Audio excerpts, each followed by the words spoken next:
नमस्कार साथियों, स्वागत है आपका हमारे चैनल पे।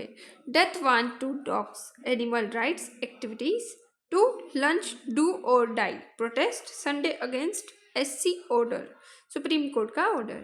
तो क्या है? कुत्तों के लिए मौत का फरमान, सुप्रीम कोर्ट के आदेश के खिलाफ पशु अधिकार कार्यकर्ताओं का करो या मरो आंदोलन।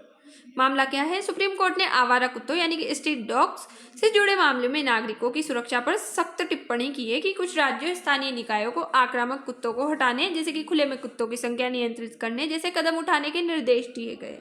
इसी आदेश को लेकर पशु अधिकार और कार्यकर्ताओं में नाराजगी है। कार्यकर्ताओं की आपत्ति क्यों है? तो उनका आरोप है कि आदेश से कुत्तों की हत्या या अमानवीय व्यवहार का रास्ता खुलेगा। वे मानते हैं कि ये एनिमल बर्थ कंट्रोल यानी कि एबीसी नियमों के खिलाफ है। ये पशु कल्याण कानूनों का उल्लंघन करते हैं, इसलिए इसे कहा जा रहा है कुत्तों के लिए मौत का फरमान। करो या मरो आंदोलन क्या है? रविवार से देश भर में प्रदर्शन हो रहा है, धरना धरा जा रहा है, शांतिपूर्ण विरोध किया जा रहा है। मांग है कि सुप्रीम कोर्ट के आदेश पर पुनर्विचार किया जाए, हिंसा मुक्त समाधान अपनाया जाए, जिसपे आंदोलन का उद्देश्य बताया गया है कि सरकार और न्यायपालिका का ध्यान खींचना होगा। सुप्रीम कोर्ट का पक्ष है कि कोर्ट की मुख्य चिंता बच्चों और बुजुर्गों पर कुत्तों के हमले और नागरिकों का जीवन और सुरक्षा का जो राइट टू लाइफ आर्टिकल 21 है, जो कि भाग 3 का हिस्सा है और हमारे मौलिक अधिकारों का हिस्सा है। तो उसमें कोर्ट का कहना है कि स्थानीय प्रशासन अपनी जिम्मेदारी से नहीं भाग सकता।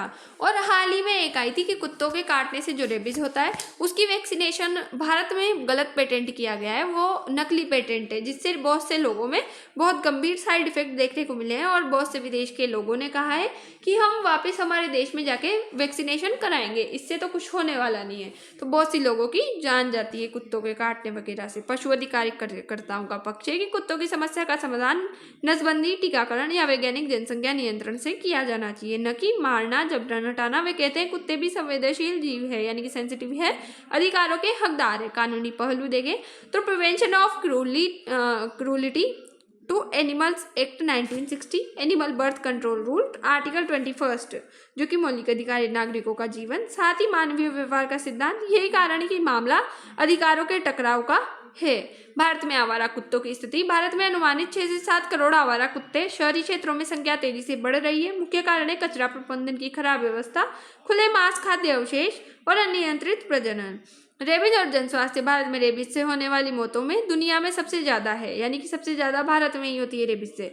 WHO के अनुसार 95% रेबीज के मामले कुत्तों के काटने से होते हैं, जो कि सरकार की जिम्मेदारी बनती है कि पब्लिकली हेल्थ के साथ साथ एनिमल वेलफेयर दोनों का संतुलन बनाए रखे। सुप्रीम कोर्ट के पुराने फैसले।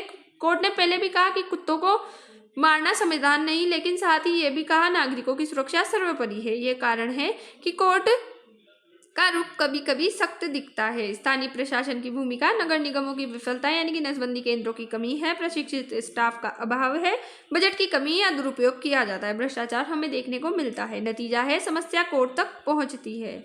उसी के साथ पशु अधिकार बनाम मानव अधिकार टकराव। एनिमल राइट्स, गरिमापूर्ण जीवन जीने का मानव का अधिकार, क्रूरता से संरक्षण करने का। इससे जो पशु है उनका अधिकार हनन होता है, जीवन और व्यक्तिगत सुरक्षा। ह्यूमन राइट्स आर्टिकल 21 का हनन।